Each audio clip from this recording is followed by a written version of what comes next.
bagong video na naman mga boss. Ngayong araw ay August 21. Konting update lang, may nakita lang akong nakaiba dito sa ating tank na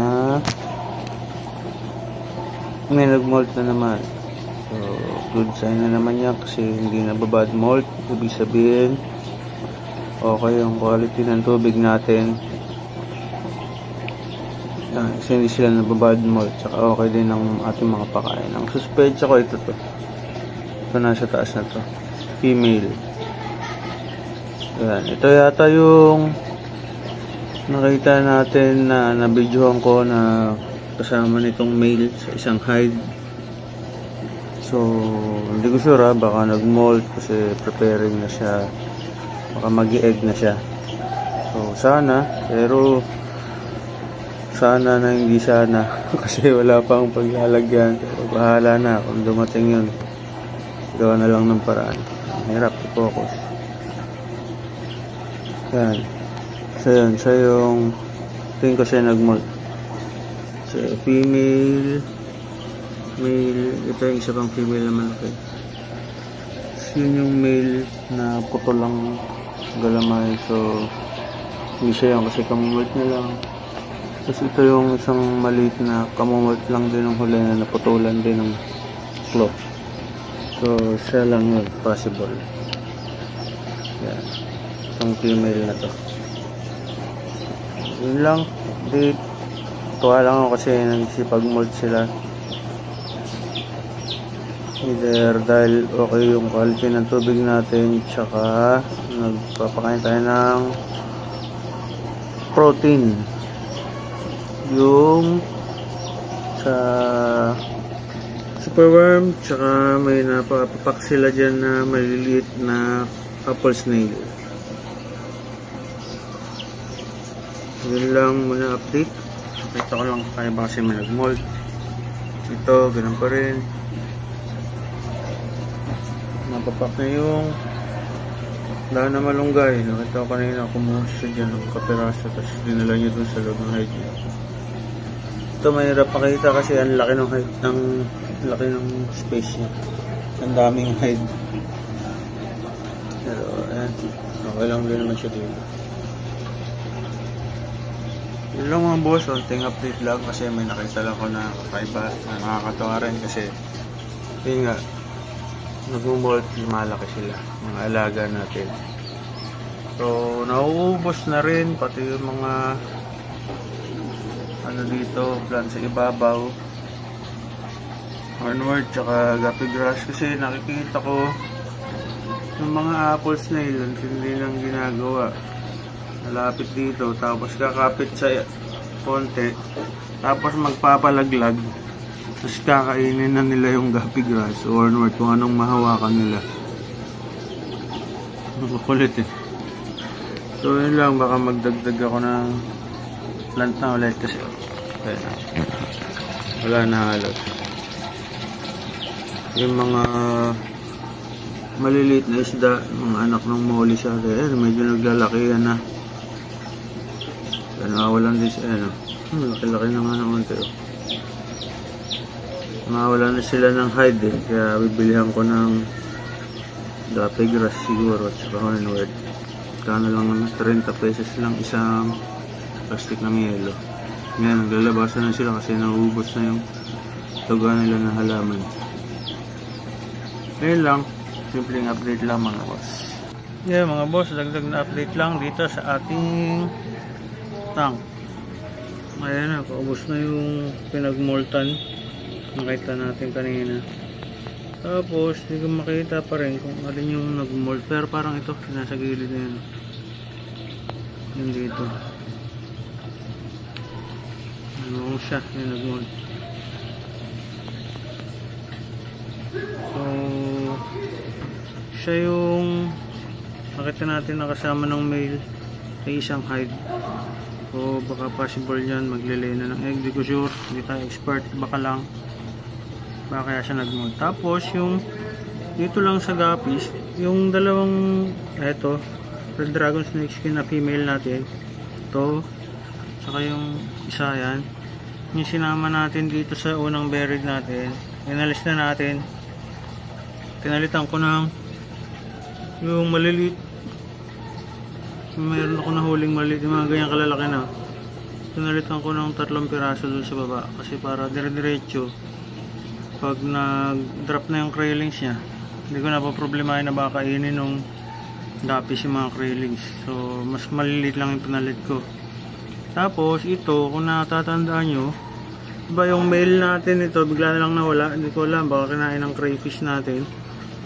Kumuha ulit ako ng trio. Ayan, naka-acclimate nyo dito. Ito, 2 female. So bali 4 na yung female natin na RDSS yan, tapos male yan, para kung mag-breed man sila dito dumami, puro RDSS lang. Aalisin ko na lang pag naglakihan na yung, hindi ko sure kung gapis o molis yan, malilit na yan, pero mukhang molis kasi yung nagbuntis dito na binigay sa atin ay molis yun, na black molly. Pag naglaki yan, alisin na lang natin. Gagawin natin puro RDSS na lang nandito para kung sakali yun na lang din ma-out natin puro RDSS. Alang, gandaan lang ako sa itsura ng RDSS. Ayan yung male. Para kung sakaling dumami sila dito, puro RDSS. Gandaan lang ako sa itsura eh. Ayan. Yun lang, pero ang purpose naman talaga nila dyan is para hindi pamahaya ng kiti-kiti o kalamok. Yun, pero kung dadami sila, di mas okay, mabibenta rin natin sila. Yun lang, ating update. Ito na lang natira sa pinagmoltan nung ano kanina. Yun, kinakain na ulit nila. Tapos, sa ilalim. Yan, female. Nandiyan, nakatago lang siya. Natin masyadong pinapakailaman niya. Tapos yung isa nandito na female, ano, sa gilid kumakain. Nalaglagan na natin to ng P.O.2. Ayan siya. Ayan pa mga P.O.2. Ayan, kumakain siya. Nakikikain na yung mga isda. Nagipagkagawa na sa kanya. Yan lang, ayun, kita nyo lang gano'ng kakunti lang yung binagsak ko. Yun na yun, para sa buong araw. Ito na siya dadagdagan kasi sabi nga, di bali nang kulang yung pakain mo ng pellets, hindi naman tataas yung ammonia kasi meron man silang pwedeng lupang kainin dyan. May mga dry talisay leaves, tsaka yung isang ibang aquatic plants na nandiyan, may kangkong din. Yun lang din siguro. Para sa akin hindi ko alam kung ayaw nyo ng ganun. Pero para sa akin effective, merong aquatic plants. Para kung sakaling gutumin sila ng alanganing oras, meron silang ibang makakain. Diba? Hindi lang puro sa pellets. Kasi pag pellets at sumobra yan, tapos wala kang isda na tagakain na sobra, saka ng apple snail, matik ammonia yan. Pag tungas yung ammonia mo, alam mo na kung ano mangyayari. Dead sa ating mga alaga. Mas mahirap naman yung gano'n, di ba? Yun lang ang update natin. Tapos bigla ako nagkaroon ng alagang sisiw dahil nag-fiesta dito sa amin. Bilihan ng sisiw yung mga bata. Ganda mataya naman, ito na lang natira. Siyempre, wala na may mag-aalaga, ako lang. Sinama ko na dito. So ayan, kanina pa naka-acclimate tong mga dadagdag natin. So pakakawalan ko na. Hindi ko isasama yung tubig kasi hindi ko alam kung anong quality ng tubig nung pinanggalingan nila. So kunin ko lang yung mismong isda, pakakawalan ko na dyan. Ayun, dami maliliit eh. Hinahabol nga agad nung inakit ko dito tong 2 female RDSS. Hinahabol agad nila yung maliliit na molis. Kakainin. So sige, pakakawalan ko na muna to. Itong 2 nandito, tapos video ko ulit, tapos yun naman na ang konting update lang natin dito sa taas. Yan, so ayan ang mga boss, napakawalan na natin lahat. Yan, nangahabol na agad yung mail doon, so bala sila magparami dyan. Tapos ayan na, Napansin ko konti na lang ulit yung talisay leaf dito, yun na lang, saka ito lalagay na lang siguro ulit ako. Tapos dito lumabas na siya, kumakain na. Ayan. Ayan, kung nakikita nyo yung mga maliliit na lumalangoy, yun ang kaliliit lang yung nilagay ko muna. Shy type talaga siya. Dito rin siya. Yun, doon. Yun lang, update dito. Yun lang. Wala na masyadong kakaiba nangyayari. Nagdagdag lang tayo. Tapos, yung sa nagmold dito. Yan. Siguro magdadagdag lang ako ng talisay leaves. Yan, itong dalawa. Ayan, tulad nung sabi ko, pag magdadagdag kayo, or maglalagay kayo, dapat yung ganyan katuyo na. Ayan. Yung ganyan na katuyo. Para hindi na mabubulok. Yan, ito yung tuyo na ganyan. Yan. So, pero kung ayaw nyo nang magkukulay yellowish yung tubig nyo, babad nyo muna sa tubig ng mga isang araw siguro. Para hindi sila kukulay sa tubig. Sa akin wala namang problema kung medyo dilaw yung kulay ng tubig ko. Okay lang. Nalagay ko lang ulit dito.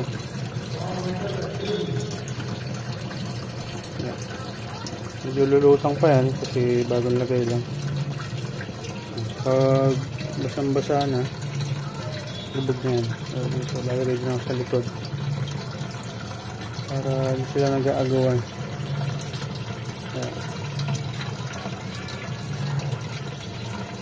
Yan.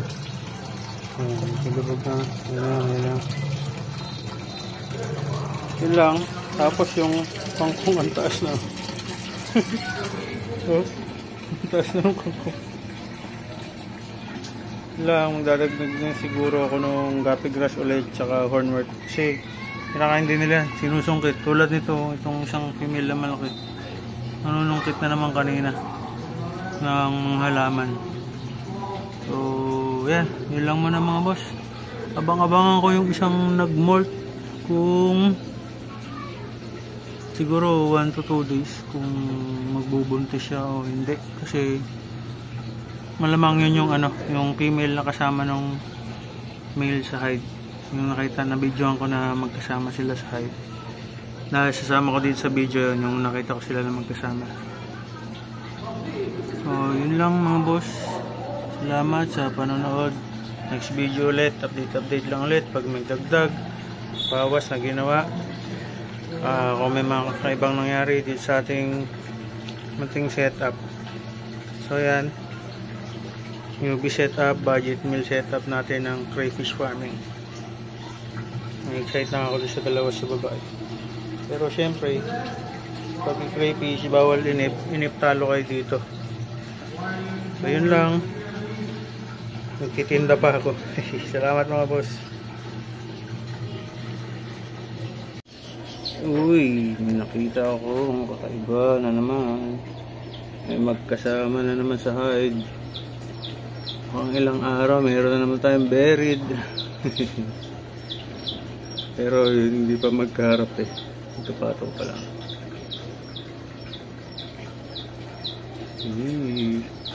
Wala pa akong lalagyan. Pag may nag-buried na naman, bahala na.